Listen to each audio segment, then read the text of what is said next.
If floating moon guardians give you the willies, you're in the right place. We're going to be going over the Moons of Peril demi-bosses, their fight mechanics, the requirements, and everything you need to know to jump in, get some KC, and see those juicy drops. The hard level requirements are 20 Hunter, 20 Fishing, 30 Cooking, and 38 Herblore, and 75 Hunter if you want to take advantage of the Moonlight Moths. First things first, Varlamore, Children of the Sun, you get it. Your first order of business after unlocking Varlamore is to complete Twilight's Promise. That gets you this big bird, which you're going to use to travel to this mountain.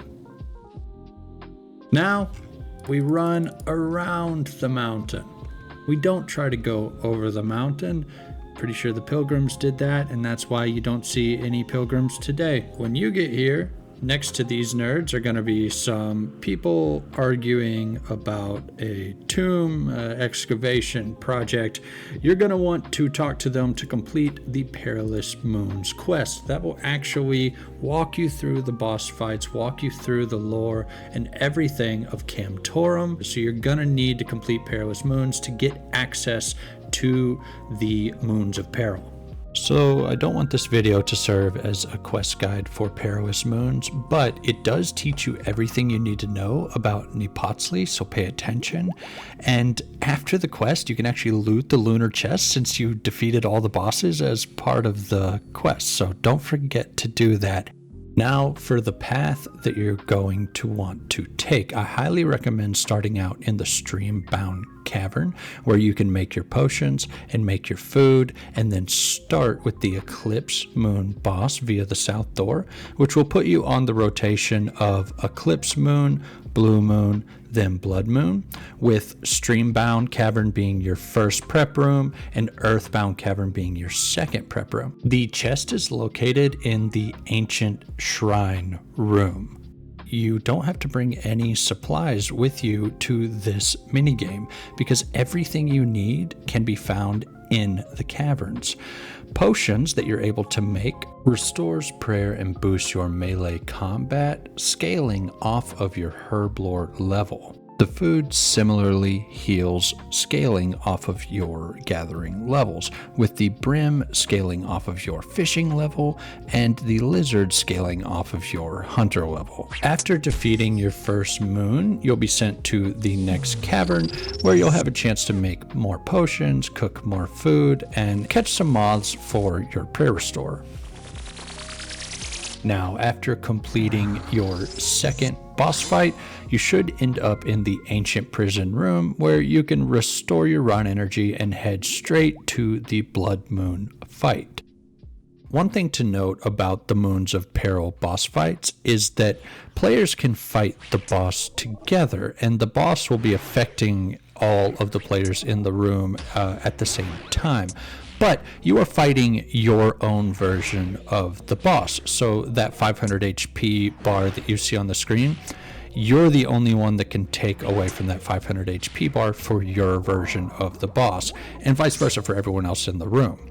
Now, when the boss heals off of you, for instance, if you make a mistake, that's just affecting you. It's not affecting the other people in the room. You are kind of having a solo boss encounter together, if that makes sense. So no stress. Don't worry about jumping in and not understanding the mechanics fully and, for instance, messing up the kill for other players. It's not a factor. Jump in and have fun. Each boss will cycle through 4 phases, the first and third of which are auto attack phases, and the second and fourth are 2 unique special attack phases.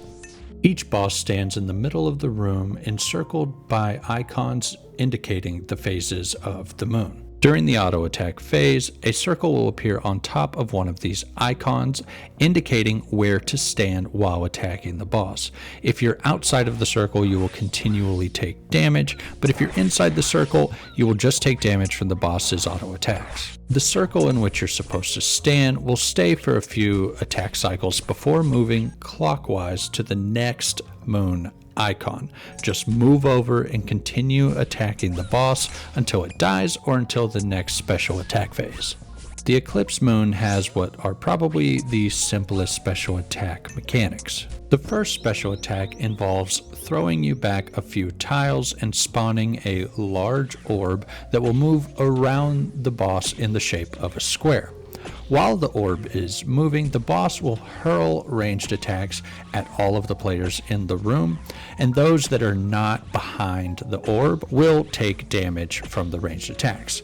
The orb will move clockwise around the boss and make one complete square before the special attack cycle ends. The second of the special attacks starts by throwing all players into the center of the room and then spawning shadows of the Eclipse Moon around the circle of the moon phases. You need to click underneath these shadows to face them. This will allow you to avoid taking damage while also damaging the boss. Keep in mind, this is non-lethal damage, so you can only ever get it to 1 HP. But its armor is lowered during this phase, so you are able to get quite a bit of damage in. The Blue Moon has what I consider to be the most tedious special attack mechanics. The first special attack removes your weapon and encases it in a block of ice. The block of ice you're supposed to attack will have a glowing center. Attack this block of ice while minding the spikes coming up from the floor. When you see the ice spikes coming up from the floor, step a tile away, a tile without the ice spikes, and then continue attacking the block of ice.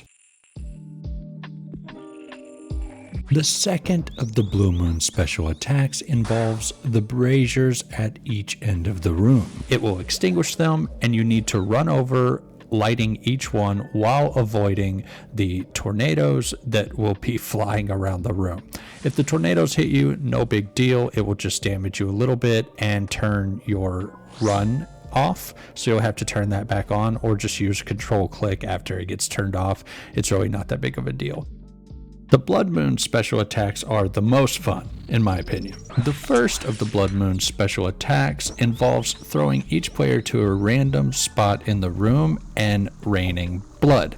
The blood tiles will damage you if stood on, so move outside of them and keep moving if a blood tile starts to appear under you. The second Blood Moon special attack is the spiciest. It will spawn jaguars in a square around itself, as well as periodically spawn a square of blood tiles around itself.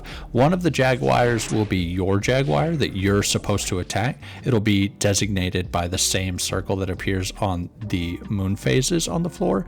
You're going to want to run over and start attacking that jaguar. Now, the jaguar will attack in sync with the blood tiles disappearing.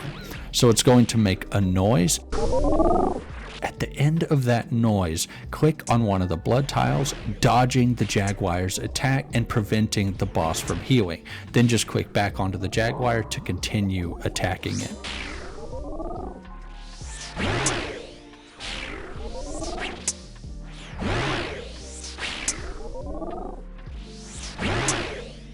And that's all there is to it. You're now an expert at the new Moons of Peril minigame. Grab your friends, go raid together, loot the lunar chest, and get those juicy drops.